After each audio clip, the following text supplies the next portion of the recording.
Muy buenas noches, muy buenas y frías noches. Hola Daniel. Buenas noches, Néstor. Hoy vamos a empezar en este 2014 a repetir un esquema de trabajo que nos dio grandes satisfacciones en el año pasado. Es decir, periódicamente dedicarnos a lo largo de todo un programa a analizar los temas de naturaleza internacional. Hoy damos comienzo a ese ciclo dentro de nuestro ciclo y vamos a utilizar como disparador en el primer bloque, es decir, dentro de lo internacional vamos a hablar específicamente de un tema que tiene mucha actualidad: Argentina y el Mercosur. Así es, Néstor, y cuando hablamos de temas internacionales, justamente lo que pretendemos en nuestro enfoque desde San Francisco es, bueno, analizar el impacto que tienen las realidades internacionales en la ciudad. Y específicamente, la Argentina está atravesando por un momento económico donde se advierten dificultades, y esas dificultades se advierten también obviamente en las empresas de nuestra ciudad. Una de las más importantes que tiene San Francisco es la empresa Sach.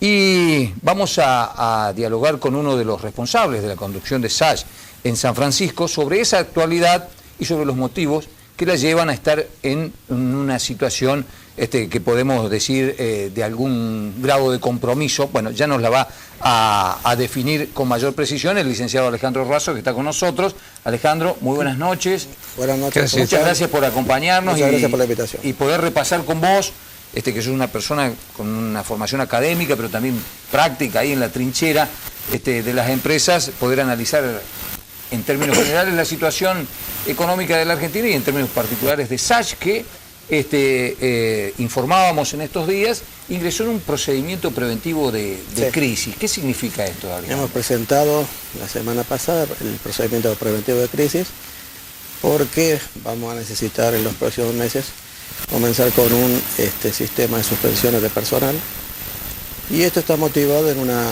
baja muy grande que estamos teniendo de la producción. A partir de fines del año pasado se empezó a notar una merma, pero la verdad que no esperábamos que fuera de la magnitud que estamos teniendo. Hasta abril en Argentina se han producido 18% menos autos que lo que se produjeron el año pasado, pero con una tendencia cada mes que pasa peor. En abril, si comparamos abril con abril, la diferencia fue del 22%. Algo similar está dándose en Brasil. Brasil realmente, después de algunos años de un crecimiento muy grande, y en el sector automotriz especialmente, también este año tiene una merma muy importante, cerca del 12% acumulado, y también profundizándose en abril dio 21% menos que el año pasado. Dentro de los mercados que atiende Sach, además del mercado nacional, se encuentra el de Brasil. Sí, nosotros este año estamos hasta ahora con el 55% de nuestras ventas son para la exportación, y dentro de ese 55% aproximadamente la mitad es para Brasil.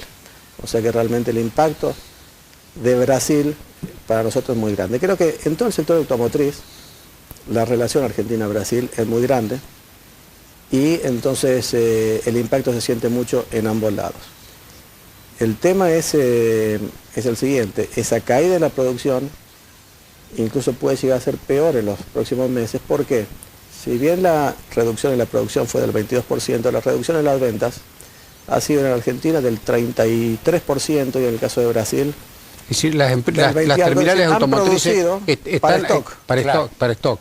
Lo cual seguramente en los próximos meses eso se va a corregir. ¿Y cómo se va a corregir? Con menor producción. Entonces estamos esperando unos meses realmente complicados en lo que es junio y julio especialmente. ¿Cuáles son las causas locales, digamos, de esta merma? Las causas locales yo diría que son básicamente dos. Una, la inflación que tuvimos durante mucho tiempo, que realmente es insostenible contar con esa inflación durante un periodo prolongado sin tener algún efecto. Esa inflación ha llevado a que después tenga que ajustarse de alguna manera como se ajustó en enero con la devaluación, y eso ha generado un incremento. Y la otra causa es que a fin de año pasado el gobierno puso el impuesto interno sobre los vehículos. Claro que los autos... Y eso se habló de que iba a impactar en los autos de altísima gama, pero realmente no. En la práctica... Salvo muy pocos eso. vehículos, el resto quedaron todos abarcados por este impuesto. Esas creo que son las dos cosas más importantes. Y creo que además hay otro problema, que la relación, especialmente del sector automotriz, en lo que es Mercosur, no está como debiera ser. Entonces eso también está generando algunas complicaciones, desde algunas restricciones que puso Argentina, con las de JAI, con algunas restricciones para importar, desde que eso Brasil a su vez tomó alguna represalia y por ejemplo hay un plan Innovar que le llaman en Brasil, que es una financiación que le dan a vehículos nuevos, pero han puesto que ese plan solamente se da en aquellos vehículos que tienen contenido local. Claro. Entonces eso empieza a afectar a quienes como nosotros exportamos a Brasil. Ya hay algunos nuevos fabricantes que están yendo a Brasil, especialmente fabricantes chinos, que cuando estudia la legislación de Brasil, ven esta situación y entonces nosotros hemos ido a cotizar y nos dicen no, queremos comprar algo que esté producido en Brasil. Ese tipo de problemas están afectando la situación y creo que es otra cosa que indudablemente está impactando. La política cambiaria, ¿cómo está? Obviamente, Daniel, que sí, la política cambiaria, ya te digo, la devaluación ha impactado, pero quiero ser claro en esto. La devaluación que existió no es otra cosa que venir a sincerar en parte una realidad que antes la teníamos por la inflación. Es imposible, como dije antes, mantener una inflación del 25 o 30% durante 6 o 7 años, como empezamos en el 2007, y eso ha llevado a una pérdida de competitividad que es insostenible. Entonces, necesariamente, tarde o temprano tenía que haber devaluación. Lo que pasa es que la devaluación, si bien en el mediano plazo te ajusta y te genera algún beneficio, en el corto plazo te genera una crisis como esta. Lo peor de todo que es que esta devaluación se ha hecho sin matar la causa raíz, que es la inflación. Claro. Entonces, se la come rápido, digamos, para ponerlo en términos vulgares. Han pasado 3-4 meses y seguramente ya los efectos de la devaluación el nivel del gasto público no ha disminuido en absoluto. Las medidas no se han tomado todavía y lamentablemente a veces es poco grato decirlo, pero en algún momento se va a tener que ajustar. Alejandro, dentro de la composición del producto de ustedes, ¿tienen insumos importados? Sí. Y estas restricciones para importar productos, ¿encarecen, dificultan la producción? La verdad, nosotros tenemos un 30% de nuestros materiales aproximadamente son importados. Debemos decir que no hemos tenido grandes problemas, en eso quiero ser claro. No hemos tenido grandes problemas, sí nos ha generado mucho más tarea administrativa, mucho más esfuerzo, mucho más escribir mails al secretario Moreno en su momento, a quien lo sucedió luego, para que nos habiliten el ingreso. Pero finalmente, con alguna demora en algunos casos, que nos hacía tener que cambiar la planificación de producción y eso, hemos tenido ¿Han podido sortear ese problema? ¿Por qué? Porque dentro de todo el sector automotriz, el Estado ha definido que es un sector al que había que apoyar. Entonces, cuando nosotros tenemos alguna demora y claramente informamos, si no nos sigue este componente, no terminamos el amortiguador y paramos a una terminal automotriz, ahí salía la... O sea, eso no nos ha preocupado a nosotros, sí. Pero me consta que algunos otros colegas de otros rubros... El efecto menos deseado de toda esta situación que vos nos estás describiendo, Alejandro, tiene que ver con la ocupación. Sach es una empresa que ha venido creciendo y ocupando cada vez mayor número de trabajadores en San Francisco. Bueno, ese proceso no solo se ha detenido, sino que ahora están en una perspectiva y en un proceso de achicamiento. ¿Cómo manejan esa política? Bueno, como vos decís, estamos en un proceso de tratar de reducir las horas trabajadas. Me gusta decir las trabajadas primero porque la primera acción que tomamos es reducir horas extras. Luego hemos tomado la decisión de liquidar todas las vacaciones que estaban pendientes. Había mucha gente con vacaciones y durante estos meses hemos venido dando vacaciones. Hubo alguna gente que ha pedido 7 u 8 casos que pidieron arreglo y hemos hecho una especie de retiro voluntario. Hemos perdido productividad, realmente hemos sabido durante estos meses que nos sobraban horas y seguimos trabajando de esa manera. Y bueno, ahora cuando ya esas alternativas no están más, vamos a optar por esta alternativa de suspender personal. Va a ser 2 días en junio y 5 días en julio. Y la verdad que estamos tratando de descifrar qué va a pasar más adelante.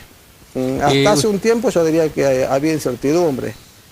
Hoy me inclino más por decir que seguramente esto va a continuar. La industria le ha planteado al gobierno la realidad por la que están pasando. Sí. ¿Han tenido alguna respuesta concreta sobre el tema? Totalmente, doctor, y hay reuniones con las terminales automotrices en forma permanente. La semana pasada hubo en forma global del ministro Kichilov, Débora Giorgi, con ADEFA, que es donde están las 10 terminales que existen en nuestro país, y esta semana han empezado reuniones en forma individual para tratar de analizar la situación. Por lo que tengo entendido, hay buenas intenciones, pero pocos acuerdos y pocas definiciones hasta ahora. Dentro de ello, el gobierno está insistiendo con que las terminales tienen que bajar el precio de los vehículos antes de que pueda siquiera pensarse en solucionar uno de los temas que decíamos recién, que puede afectar, como es el impuesto interno. Claro. Y bueno, están en esa discusión. Indudablemente, cuanto más se demore esto, peor es, porque genera una expectativa de que los autos pueden bajar, y por lo cual nadie va a comprar un vehículo ahora hasta además se deteriora la economía de las empresas, ¿no es cierto? Porque evidentemente. En términos salariales, los días de suspensión, ese día se suspende la actividad de toda la fábrica, ¿verdad? No, 100%, es imposible, 100%, sí. Porque ahí estamos con poca venta, por supuesto, la gente que está despachando, no vamos a parar, al contrario. Entonces, pero va a ser 90 y pico % de... Y si se suspende, y el pago es del 75%. Hay que recalcar algo. Con el pago del 75%, el impacto en el bolsillo del personal es realmente muy poco, es de un par de puntos. ¿Le incide mucho el tema de la rendición por ganancia? ¿Juega allí en ese tema? No. Al disminuirse el salario, ¿baja la retención? Puede ser que en algunos casos, pero no creo que ese sea el mayor impacto. Lo que sí, el operario en el bolsillo realmente queda con un monto muy parecido al que tenía, pierde un par de puntos. ¿Dónde es el ahorro de la empresa? Primero, el no abrir la empresa, con todo el gasto fijo que eso conlleva. Y segundo, que esto tiene carácter no remunerativo, el pago por suspensión. Entonces, todo el tema de contribución y aportes es donde está el ahorro. Lo único que se paga es la obra social, en esos casos, y todo el resto es ahorro de cargas sociales. Alejandro, volviendo otra vez, saliendo de la coyuntura particular de SACH y yendo a un análisis macro. Leía que respecto de nuestra relación con Brasil, la relación entre lo que compramos y lo que vendemos está en relación a algo así como 1.8, 1.9 a favor de Brasil. Es decir, Brasil nos vende el 90% más de lo que nos compra. En materia de autopartes, ¿también se refleja esa realidad? Sí. Este momento es muy grande. Uno de los déficits más grandes que tiene Argentina en comercio exterior es precisamente el sector automotriz, que creo que está ahora, no tengo los últimos números, pero cerca de 7.000 millones de dólares. Creo que después del déficit energético que tenemos, que debe estar de los 10.000 millones que estamos importando de energía, este es uno de los y más en cuanto a la competitividad de nuestras empresas comparadas con Brasil, ¿estamos en el mismo rango? Ellos qué buena pregunta, doctor. Mire, por suerte, Brasil está muy poco competitivo también. Entonces, con Brasil no tenemos tantos problemas de competitividad. Tenemos, pero no tantos. Pero los dos países están con una terrible falta de competitividad con el resto del mundo. Ahí está. Entonces, ahí tengo un problema. La semana pasada veía, y esto no es una apreciación personal, no es un lamento de empresario ni nada por el estilo, hay un organismo internacional que es el World Economic Forum, que mide la competitividad continuamente, y en el ranking de este año, Argentina, en 348 países, estamos en el puesto 104. Si estamos en el tercio inferior. Y realmente, cuando usted ve quiénes son los países que están atrás nuestro, son países africanos, y por ahí está Por ejemplo, Chile está en un puesto 38, México 55, Brasil 56, Colombia y Perú 70. Hay uno que me sorprendió, quien estaba el año pasado en el puesto 104 y hoy está 98, mejoró 6, de Bolivia. Es decir, claro. Bolivia, Sí, sin menospreciar sí. a Bolivia, pero nunca fue considerada una economía competitiva. Más competitiva al menos que la Argentina. En este momento sí, y Argentina retrocedió 10 puntos en un año. ¿Cuáles son los factores que inciden en esa realidad? Si tuviera que enumerarnos 2 o 3, digamos. Yo creo que hay por lo menos 3. Primero, la cuestión macroeconómica con la inflación, que estamos diciendo, es imposible sostener la inflación. Segundo, la falta de reglas claras, el tema de la discrecionalidad que hay en la economía, en el manejo económico, realmente creo que es muy serio y es imposible pensar en inversiones de largo plazo con esa situación. Claro, porque una simple resolución te altera la ecuación económica. Pero, Daniel, radicalmente. Es que si fuera resolución todavía, en muchos casos no hay resolución. Estamos dependiendo del criterio arbitrario de un funcionario sin que haya una norma. A nosotros claro. Nos ha pasado que hay algunos servicios que no podemos pagar al exterior y le decimos no podemos y nos dicen ¿cuál es la norma? Pásenos la norma y no existe la norma. No existe. Es simplemente hay un funcionario que lleva cuánta plata me entra, cuánta plata me sale, tengo o no tengo, y en función de eso autorizo a ZF o a quien sea a pagar o no. Entonces esa discrecionalidad es absolutamente nociva para... Si no somos previsibles. Sí, absolutamente. No somos previsibles. ¿Quién va a invertir? Y después, creo que el tema de la situación con el Mercosur también es muy importante. Vuelvo a repetir, es realmente fundamental aceitar los vínculos con nuestros socios comerciales en el Mercosur, porque si no, va a ser muy complicado también crecer. En nuestro sector, el sector automotriz, es imprescindible contar con la economía de escala. Necesitamos grandes volúmenes. Entonces no alcanza simplemente contar con un mercado como la Argentina. Se necesita un mercado ampliado, más grande. De hecho, gran parte de las terminales que están hoy acá, Fiat, General Motors, Toyota, han venido acá luego se firmó el Mercosur, atraídos por la fuerza del Mercosur que permitía contar con el mercado ampliado. Alejandro, muy interesante tu análisis, nos da pie realmente para darle continuidad al programa, donde vamos a sumar a la licenciada Paula García Veritas, segundo y tercer bloque. Precisamente el foco del análisis va a ser este relacionamiento que tiene Argentina en el marco del Mercosur, cuáles son las cosas que funcionan, cuáles son las cosas que no funcionan. Incluso ahora en el segundo bloque, con una conexión vía Skype, con una profesional que nos avala, que tiene un fuerte aval académico y práctico para charlar sobre este tema. Ustedes la estaban viendo recién en pantalla. Así que buscamos una pausita y cuando volvemos nos metemos de lleno a analizar la posición argentina en el marco del Mercosur.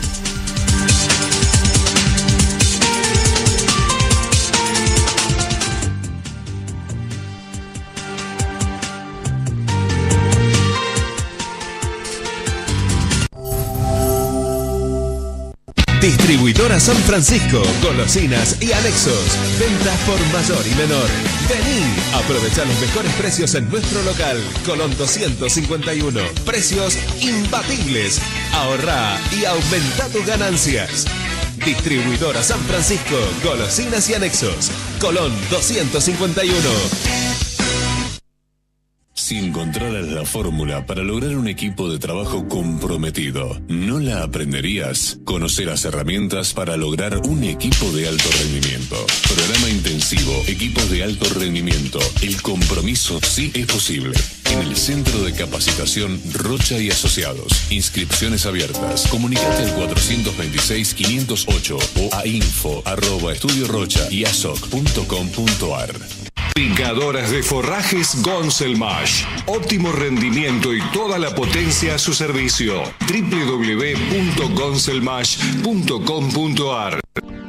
Tu familia merece la mejor cobertura médica. Por eso en Cami Salud tenemos un plan pensado para vos. Cami Salud, la mejor medicina prepaga de la ciudad, con más de 40 años de trayectoria. Solicita asesor comercial vía Facebook. Cami Salud, tu salud en las mejores manos. Con fondos aportados por el gobierno de la provincia de Córdoba, y administrados por la Municipalidad de la Ciudad de San Francisco, quedaron inauguradas 8 aulas en el IPET número 50 Emilio F. Olmos, 4 aulas en el patio externo y 4 en el área del taller. En nombre de la comunidad educativa actual, muchas gracias. Y en nombre de las futuras generaciones que quizás nunca lleguemos a ver, muchas gracias. Y ellos seguramente se van a acordar de nosotros. Aprendan los conocimientos para el nuevo objetivo. Lo que nosotros queremos de cada uno de ustedes es que sea un emprendedor. Seguimos trabajando entre todos para hacer de San Francisco el mejor lugar para vivir. Municipalidad de San Francisco. Las cosas bien hechas, un compromiso de todos. Pyme Nación es la tarjeta de crédito del Banco Nación creada para las pymes argentinas. Cuente con la tasa más conveniente y un mayor poder de negociación, porque con Pyme Nación puede abonar hasta en un año de plazo y su proveedor cobra a las 72 horas. Solicite su tarjeta en nuestras sucursales. Pyme Nación, un crédito flexible. RSA, el Comercio Seguros, presenta una nueva generación en productos y servicios. Evolution, productos y servicios de clase mundial. Ofrecemos soluciones en seguros de clase mundial para particulares, grandes empresas y pymes, con el nivel de servicio que nos identifica en 140 países de todo el mundo. Consulta a tu productor asesor de seguros o informate en rsagroup.com.ar. RSA, el Comercio Seguros, te mantiene en movimiento. Tu familia merece la mejor cobertura médica. Por eso en Cami Salud tenemos un plan pensado para vos. Cami Salud, la mejor medicina prepaga de la ciudad, con más de 40 años de trayectoria. Solicita asesor comercial vía Facebook. Cami Salud, tu salud en las mejores manos.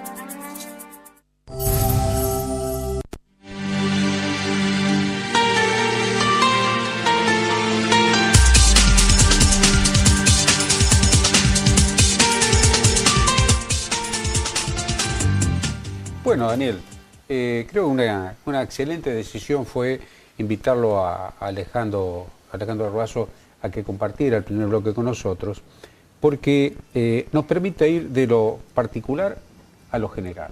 De manera cartesiano el sistema de análisis que tenemos. Vamos de las partes hacia el todo. Claro. En medida tal, ¿no es cierto?, que estas consideraciones que podamos hacer ahora no van a ser generalizaciones abstractas, que podamos vincularlo con nuestra realidad cotidiana. Con nuestra realidad, ¿no es cierto? Y de allí dimensionar cuál es la importancia de estos temas que con nuestra invitada especial de hoy, nuestra colaboradora irreemplazable. Diríamos co-conductora, ¿no es cierto? Vamos a sumar en el análisis de la situación de Argentina en el Mercosur, en primer lugar, a la licenciada Paula García Veritá, que va a actuar como co-conductora. Paula, buenas noches. Hola, buenas noches. Bienvenida al programa. Y vía Skype vamos a sumar a la doctora Julieta Selikovic, que está en Rosario, que es una especialista en el tema, que tiene una relación con Paula y que, la tecnología nos va a permitir compartir con ella este bloque. Paula, presentanos por favor a la doctora Selikovic. Bueno, Julieta es doctora en Relaciones Internacionales, es especialista en las relaciones económicas de nuestro país con fundamentalmente el Mercosur, además de ser conferencista, ha hecho innumerable cantidad de artículos y fundamentalmente tiene un desempeño como investigadora en el CONICET y además en la facultad está a cargo de una de las cátedras de Economía Internacional de la carrera de Relaciones Internacionales. Creo que más no se puede pedir. Más no se puede pedir, un lujo para nosotros. Julieta, buenas noches, ¿cómo estás ahí en Rosario? ¿Nos recibís bien? Sí, perfecto, buenas noches a los dos. Paula, ¿cómo estás? Hola Juli, ¿cómo estás? Paula, vos disparás la conversación con Julieta. Bueno, en realidad con Julieta veíamos necesaria la idea de poder conceptualizar dentro de lo que comúnmente hablamos como Mercosur, cuál es la realidad actual, qué características tiene el Mercosur como institución de integración regional y fundamentalmente, Julieta, me parece interesante que puedas explicarle a la comunidad de San Francisco cuáles son las implicancias de tener este proceso de integración para Argentina. Bien, el Mercosur hay que entenderlo, proceso histórico y político que lleva a la integración de Argentina, Brasil fundamentalmente, y también Uruguay, Paraguay, y especialmente Venezuela. ¿Qué entendemos por esta integración? Entendemos no solo una reducción en los que va a permitir incrementando el comercio a lo largo de los años, inversiones mutuas, sino también un privilegio a la hora de hacer gestión política. Si vemos la historia del Mercosur, en la década del 80 el comercio entre los países miembros era de apenas un 8% entre sí, y hoy el comercio intrazona entre los 4 miembros principales del Mercosur alcanza un 30%. Esto es que creció 400 veces, un 400%, 4 veces su valor el comercio, y del mismo modo fueron acompañando las inversiones. Hoy quizás el Mercosur no atraviesa su mejor etapa, y el caso del sector automotriz que escuchábamos y veíamos en el primer segmento del programa es uno de los ejemplos. Yo creo que la mayor importancia del estado actual es que se ha constituido una base de continuidad de políticas raras para la Argentina, en el cual hay una priorización en las relaciones con Brasil a la hora de aplicar determinadas medidas de gestión del comercio, y también a la hora de resolver cuestiones políticas, como fue el año pasado la exclusión por un tiempo de Paraguay por problemas en su proceso democrático. Justamente eso era mi segunda pregunta, que tenía que ver con cómo es la constitución actual del Mercosur, las ampliaciones que se dieron posteriores a lo que fue el Tratado de Asunción que le dio origen. Bien, el Mercosur tiene 4 miembros plenos originales, que son Argentina, Uruguay, Paraguay y Brasil, como miembros asociados, esto es, miembros que tienen algunos beneficios a la hora del comercio, pero que no tienen, por ejemplo, voto en las decisiones del Mercosur. Aparecen el resto de los países de América Latina, principalmente Chile, Bolivia, y en segundo lugar la Comunidad Andina de Naciones. Y tenemos un miembro de reciente adhesión como miembro pleno, que es Venezuela, que en realidad está en un proceso de transición. Venezuela forma parte ya de algunas decisiones políticas del Mercosur, pero todavía está en un proceso de adopción de las normas del Mercosur, de su régimen aduanero externo, de su arancel externo común, para lo que es el área de comercio y incluso aún más lejano en inversiones, servicios u otras áreas normativas que el Mercosur tiene avanzado, por ejemplo, educación. Julieta, nosotros vemos en los últimos tiempos algunas críticas, por ejemplo, de Uruguay, algunas críticas de la Cancillería brasileña respecto del manejo que hace de la política exterior vinculada al Mercosur la República Argentina. ¿Cómo analizás vos esa relación y qué tendría que hacer la Argentina para que el Mercosur progresara en los términos en los que todos aspiraríamos? Mirá, es la situación más compleja de hoy, y por eso traía a colación la dimensión política. Hoy Mercosur está en el proceso de formulación de las políticas de Argentina, pero Argentina tiene su mirada hacia el foco interno, y esto ha hecho que se vayan generando situaciones de conflicto con todas las relaciones externas de la Argentina. El problema es que con Mercosur estas relaciones son más estrechas, son más interdependientes, y eso hace que se generen mayores rispideces en la Cancillería.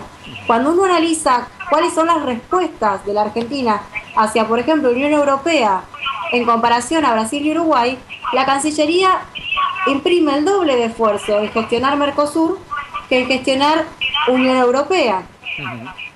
Para que el Mercosur funcione adecuadamente debería haber una convergencia de políticas. Entonces el Mercosur debería tener el mismo espacio, la misma importancia en cada uno de los 4 gobiernos, en sus ordenamientos a la hora de hacer políticas, y debería haber también una convergencia ideológica, o sea, de qué manera pensamos el Mercosur en la globalización y en los modelos de desarrollo de cada uno de los países. Nosotros vemos de la Argentina las críticas argentinas, pero Brasil también tiene las mismas dificultades con el Mercosur y con sectores industriales domésticos, y lo mismo pasa con Uruguay. Julieta, esta es una apreciación personal. Me parece que la Argentina, no solo con este gobierno, sino en general como como expresión de la Cancillería, por ahí es altisonante en las declaraciones, un tanto hasta yo diría bravucones nuestros funcionarios. Sin embargo, al medir la eficiencia en el relacionamiento, por ejemplo, con Brasil, hace un ratito dábamos una cifra y decíamos que tenemos un déficit comercial con Brasil de más de 7.000 millones de dólares. Esta apreciación que yo te hago, ¿te parece que tiene algún fundamento o no? Mira, el déficit con Brasil tiene que ver con también el tamaño de las economías. Brasil tiene mucho más para exportar a la Argentina que lo que la Argentina le exporta al Mercosur, pero sin duda que el proceso político argentino hoy está en un periodo de decadencia en términos de que no hay un ordenamiento, un discurso es el que mantiene el Ministerio de Industria, un discurso es el que mantiene la Cancillería y un discurso distinto es el que mantiene la Presidencia o Ministerio de Economía, y de hecho han sido públicos esta semana los conflictos entre Kicillof y Frávega por el Banco Central, y lo mismo con Débora Giorgi y Ministerio del Interior por cuestiones también vinculadas a comercio, inversión y el sector automotriz. Decíamos esto de las contradicciones internas, ordenado, ¿no? Vamos a poder llevar adelante una política exterior ordenada y no vamos a poder revertir tampoco ese déficit comercial. Julieta, la incorporación de Venezuela, en tu opinión, ¿te parece que es beneficiosa? ¿Te parece que tiene algún sentido en el marco de lo que debería ser la evolución del Mercosur? Sí, yo creo que es beneficiosa, sobre todo en términos económicos y en términos de proyectar el Mercosur en una nueva etapa de la globalización, aunque es negativa en términos políticos, porque estamos sumando a un proceso que no está maduro ni comenzando en una instancia de madurez, un país que tiene problemas políticos mucho más complejos que los otros 4 anteriores y que dificulta avanzar en nuevas políticas del Mercosur. El Mercosur sigue congelado prácticamente en normas de hace 15 años. No ha avanzado en una nueva modalidad de integración que vemos en otros lugares del mundo. Y respecto de Bolivia, suma a Venezuela son oportunidades de mercado y oportunidades de inversión, pero que todavía no están capitalizadas. Si miramos la negociación de Mercosur con la Unión Europea, ha quedado claro en los últimos intercambios que la negociación se mantiene entre los 4 originales y Venezuela. En caso de sumarse, implicará una segunda negociación a posteriori. Claro. Y en el caso de Bolivia, por ejemplo, que el Parlamento uruguayo en marzo le dio su visto bueno para que ingrese como miembro pleno, ¿qué análisis haces? El problema de la adhesión de Bolivia es que Bolivia no quiere dejar de ser miembro de la Comunidad Andina de Naciones. Para que Bolivia sea miembro del Mercosur, tiene que adoptar el arancel externo común del Mercosur, lo que implica no tener el arancel externo de la Comunidad Andina de Naciones. Cuando hablamos de arancel externo, lo que decimos es países que deciden integrarse entre sí establecen una política arancelaria común a las importaciones de todo el resto del mundo. En el caso del Mercosur hay un arancel máximo del 35%, que ese es el arancel que está consolidado en la Organización Mundial de Comercio, y después el arancel aplicado, que tiene un promedio del 12-14%. Para la Comunidad Andina de Naciones, este arancel es distinto. Bolivia no puede tener 2 aranceles externos. Julieta, tal como están las cosas, ¿qué posibilidades reales le ves vos a que este proyecto que está empantanado pueda avanzar y concretar las esperanzas que tuvieron los que lo diseñaron? Realmente vamos a poder salir de esta situación de no profundización del proyecto Mercosur. Yo creo que el Mercosur hay que tomarlo como hoy el Mercosur es el dato de la realidad. Si pensamos en los objetivos que se plantearon en la década del 80 Alfonsín y Sarney en términos de construir una zona de paz y de cooperación política y económica entre los países, creo que el resultado es positivo. No obstante, como te decía antes, avanzar en mecanismos de integración profunda, y cuando digo esto hablo de incluir cuestiones de inversiones, de propiedad intelectual, de servicios, hoy no es un horizonte de mediano plazo, pero sí, y creo que es el activo importante del Mercosur hoy, Mercosur es una política irreversible en cada uno de los países que lo conforman. El costo de salirse del Mercosur es muy superior a los beneficios de permanecer en el Mercosur, y eso le da a las políticas de estabilidad, les da crecimiento en el largo plazo, aun si nos limitamos solo a la dimensión del comercio y algunas áreas de cooperación de políticas que han ido avanzando paulatinamente en términos de algunos reglamentos para el sector farmacéutico, en términos de reconocimiento de títulos para el área de educación. En términos, en este contexto, Julieta, ¿es posible imaginar en el futuro del Mercosur mayores libertades en el tránsito de mercaderías, de personas, inclusive imaginar algún tipo de moneda única, o eso ya se ha transformado en una utopía inalcanzable dadas las actuales condiciones de la relación? Mira, vamos a separar cada una de las áreas. En términos de movimientos de personas, es posible avanzar en ese área de cooperación en política migratoria, y de hecho es uno de los puntos más avanzados. En términos de política monetaria, creo que ese es el punto donde más lejos de una moneda común o de un banco común del Mercosur vamos a estar, sobre todo después de la experiencia de la crisis europea y las limitaciones que el Banco Central Europeo ha implicado para la recuperación de las economías europeas. Los países dejan de tener una herramienta de política como es devaluar su moneda en función de que ceden esa decisión a la entidad regional. Y en ese sentido no creo que sea posible pensar ni siquiera en largo plazo un banco del Mercosur con una moneda del Mercosur, y quizás habría que preguntarse si es necesario.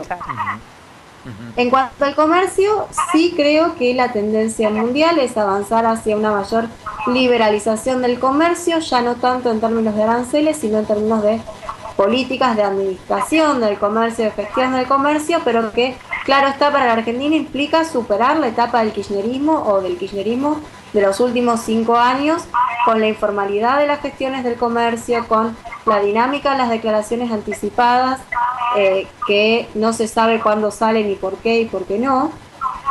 Claramente hay que superar esas instancias de gestión del comercio para avanzar en un comercio más integrado y en una inversión más integrada, que es donde está la riqueza hoy en la producción global, las cadenas globales de valor.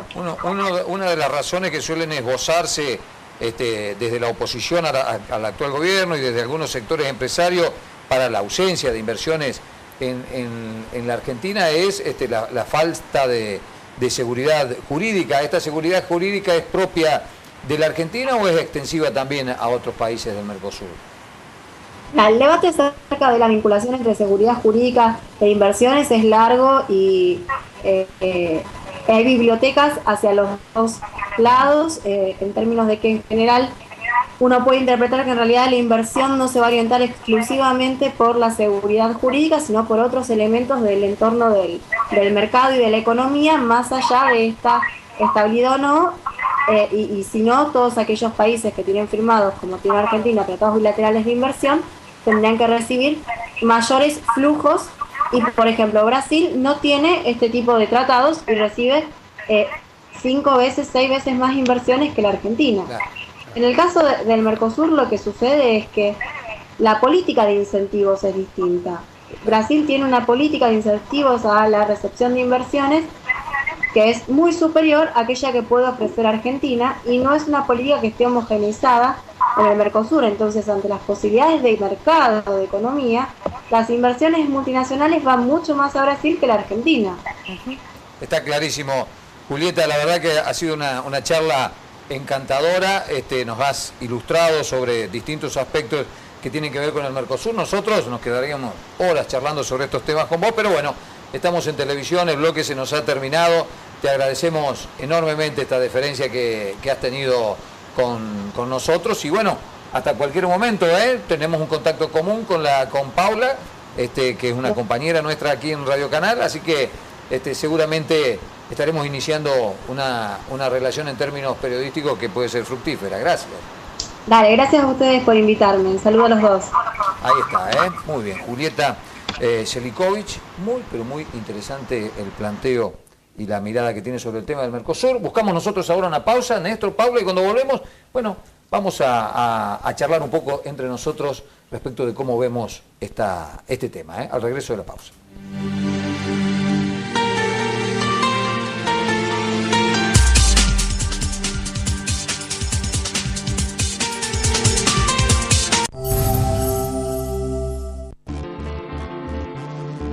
RSA, el Comercio Seguros, presenta una nueva generación en productos y servicios.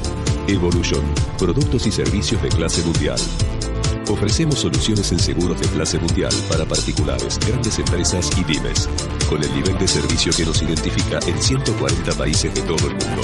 Consulta a tu productor asesor de seguros o informate en rsagroup.com.ar. RSA, el Comercio Seguros, te mantiene en movimiento.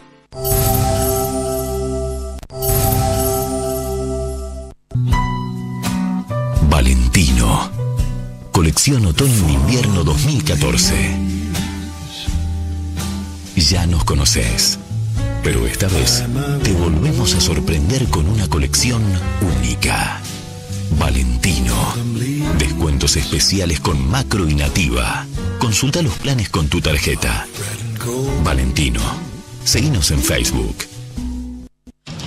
Albañiles, plomeros, electricistas, todos ellos son gente de Arroyito. Mientras yo sea intendente, las obras de vivienda se las van a hacer nuestros vecinos.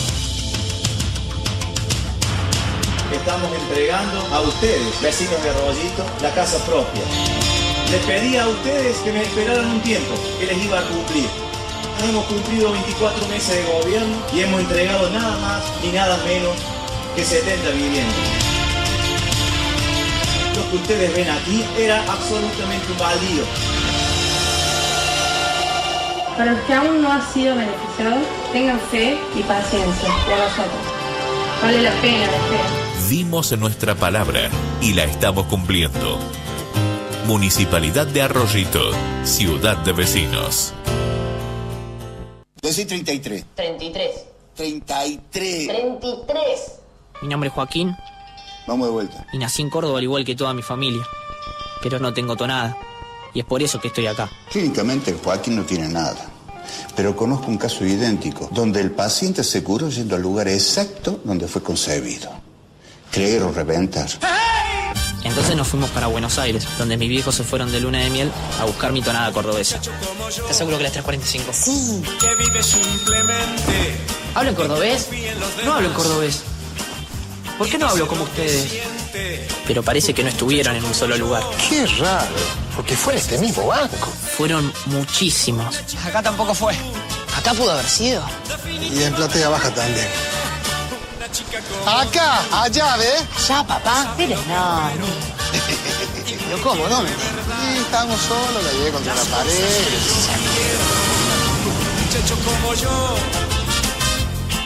¿Y acá? ¿Acá? Allá. Acá tampoco. Anduvimos por toda la ciudad y nada. Yo estoy seguro que nos estamos olvidando de algún otro lugar. Métanse que está ya calentita. ¡Hablo en cordobés! Todos tenemos un motivo para sentir la ciudad como nuestra. Vení a descubrir cuál es el tuyo. Vení a la ciudad de todos los argentinos.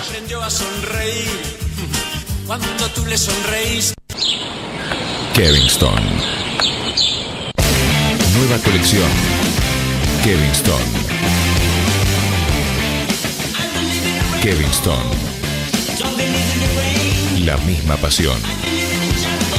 Kevingston. Kevingston. 25 de mayo 1984. San Francisco.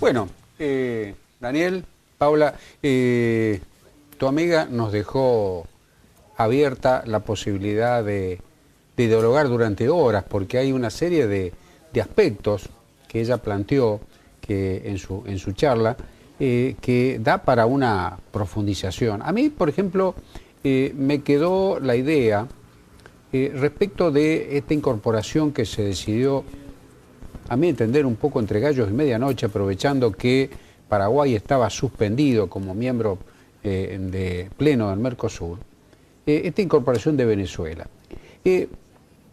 Me pareció así algo irregular, más allá de esta circunstancia política, porque a diferencia de lo que yo veo ocurre en la Unión Europea, en donde para que un país se incorpore al sistema le exigen una serie de condiciones en materia de seguridad jurídica, de regularidad de las instituciones, de cómo van a manejar la economía, es decir, que se acople a las reglas del sistema. Aquí no solamente no tenemos reglas del sistema, sino que estamos aceptando que se incorpore a este sistema ya bastante turbulento con los 4 miembros originarios, un país que tiene su economía casi para decirlo virtualmente, en las lonas, es decir, un país que económicamente está pasando por una crisis. Bueno, lo que pasa es que eso se explica en torno al sistema de alianzas que tejió el actual gobierno nacional con determinados países de esta América del Sur. Claro, pero Paula, el Mercosur es un acuerdo de cooperación económica. Podemos cooperar políticamente si tenemos afinidad ideológica con otro país, pero es decir, ¿qué puede aportar Venezuela con el estado de su economía al fortalecimiento de este grupo? Muy poco. Es decir, la participación... En realidad muy poco, claro, porque es lo que decía Julieta. En una primera instancia el Mercosur con sus 4 miembros originarios va a ir a negociar con la Unión Europea y en una segunda instancia va a tener que negociar Venezuela con la Unión Europea. ¿Cuál es el problema de la incorporación de Venezuela? La incorporación de Venezuela es que no está proyectada a futuro dentro del Mercosur. ¿Por qué? Porque en realidad Venezuela, más allá de su economía que está muy vulnerable, provee, en el caso argentino, petróleo y nos da créditos. Entonces es como que Argentina tiene una deuda pendiente con Venezuela. ¿Cómo así acercarse a saldar esa deuda? Permitirle ingresar a un grupo que le da cierta contención. Y esa es la jugada que aceptó Brasil, poder contener a Venezuela dentro del Mercosur. ¿Cuál es el problema? Que en realidad no se pueden juntar peras con manzanas. Claro. Si uno suma, tiene que sumar en condiciones de igualdad, no en condiciones de disparidad, porque si no, se produce lo que vos decías, claramente. La Unión Europea tiene una serie de procedimientos, de adecuaciones. Recuerdo ahora el caso de Turquía, cuánto tiempo hace que Turquía está intentando ingresar a la Unión Europea y por esta condición de musulmán, que los europeos ven como oriental, no ingresa, que es una cuestión cultural. En el caso de Venezuela va más allá de si tiene o no lazos culturales con el Mercosur, pero sí cómo condiciona un actor como Venezuela las relaciones entre los miembros más grandes del Mercosur, que en este caso serían Argentina y Brasil. Argentina claramente alineado con Venezuela y Brasil tratando de tener un liderazgo regional que contenga a esa Venezuela que está como descarriada en términos vulgares. El otro jugador que a mí me parece fundamental y que jugó un papel sumamente estratégico cuando Paraguay retoma su vida institucional de normalidad, en democracia, es elegido un nuevo presidente, reingresa al Mercosur, es Uruguay. ¿Por qué? Porque en esta diferencia entre Paraguay y Argentina, que justamente surgió por la incorporación de Venezuela, Uruguay intercedió durante todo un año, ejerciendo la presidencia del Mercosur, tratando de fomentar un fortalecimiento de las instituciones que requieren un mercado común, por ejemplo, el Parlamento del Mercosur, y al mismo tiempo tratando de compensar este desaire que se le hizo al gobierno paraguayo por la incorporación de Venezuela, cuando Paraguay estaba suspendido y que claramente estaba en contra de esa incorporación. Claro.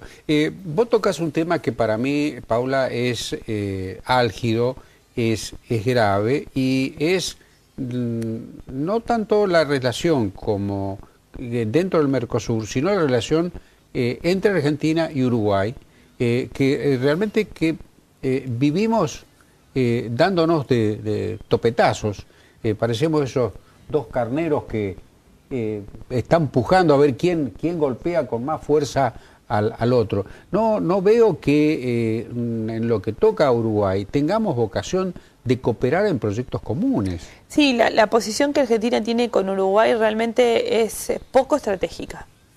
Uno la podría definir como poco estratégica. ¿En qué sentido? En que Uruguay claramente tiene en su gobierno, porque en algunas instituciones, como por ejemplo la Cámara de Industriales de Uruguay, quiere salir del Mercosur porque no le encuentra viabilidad, sostienen que pierden más que lo que ganan. Julieta decía, al contrario, que si uno hace un balance general siempre se gana más estando en el Mercosur. Pero en realidad lo que no puede Uruguay es canalizar la relación con Argentina.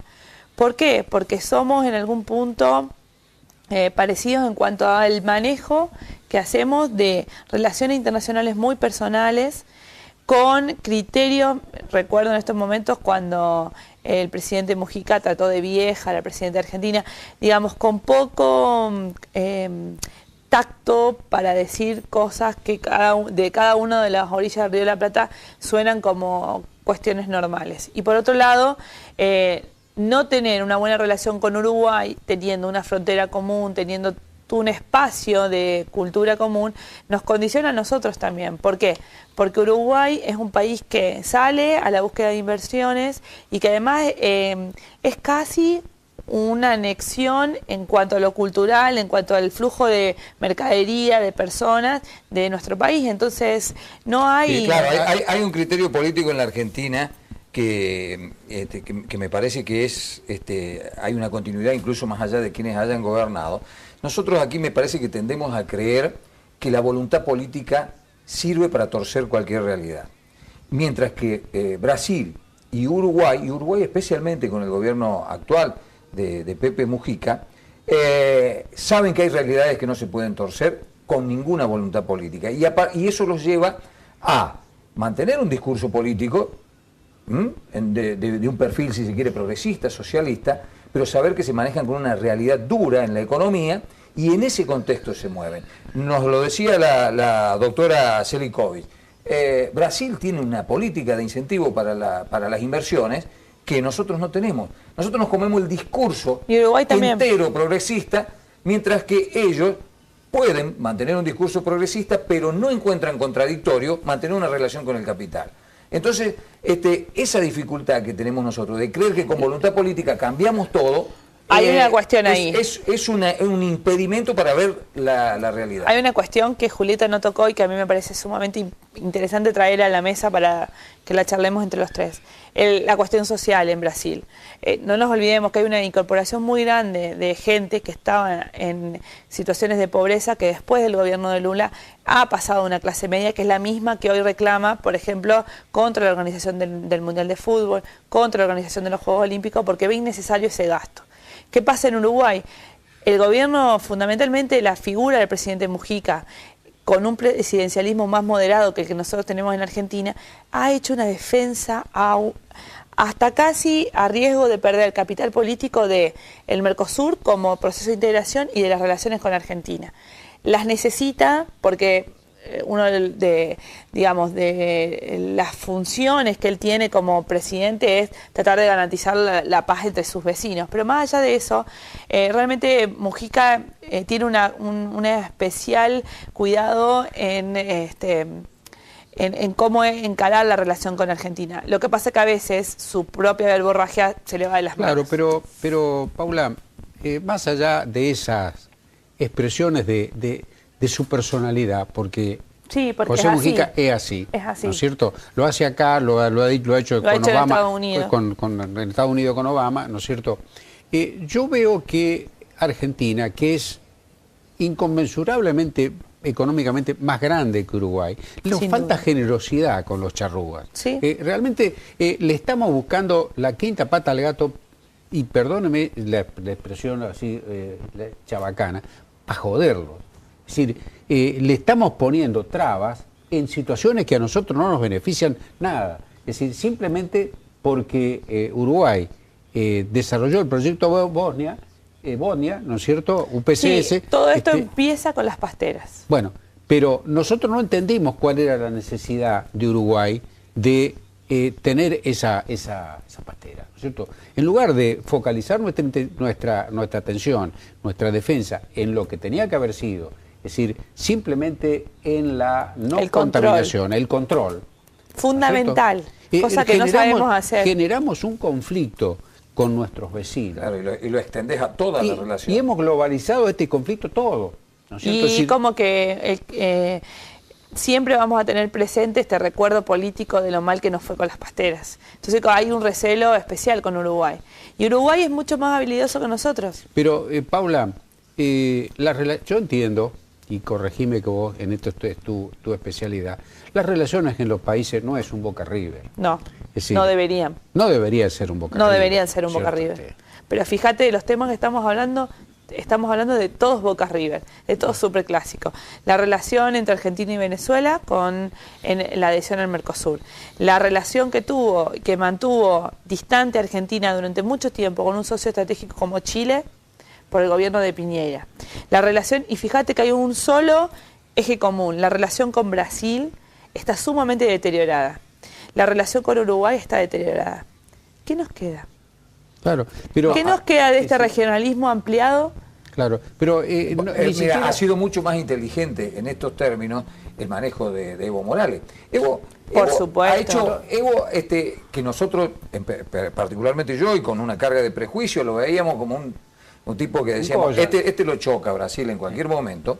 Ha mantenido un discurso político, ha mantenido algunas reivindicaciones que él planteaba. Ahora, la economía no es capitalista, es ultracapitalista, hiperestable en Bolivia, y lo ha llevado a parámetros de crecimiento que nos han superado enormemente a la Argentina y al resto de los países, inclusive en estas coyunturas críticas internacionales. Ha habido allí una inteligencia en saber mantener una cierta coherencia política dentro de un sistema que es un sistema capitalista que funciona con ciertas reglas que no las puede torcer la voluntad política. Pero claro está el ejemplo, y en algo ínfimo, en una de las últimas apariciones públicas que tuvo Evo Morales, llamó a que los indígenas deben estudiar inglés.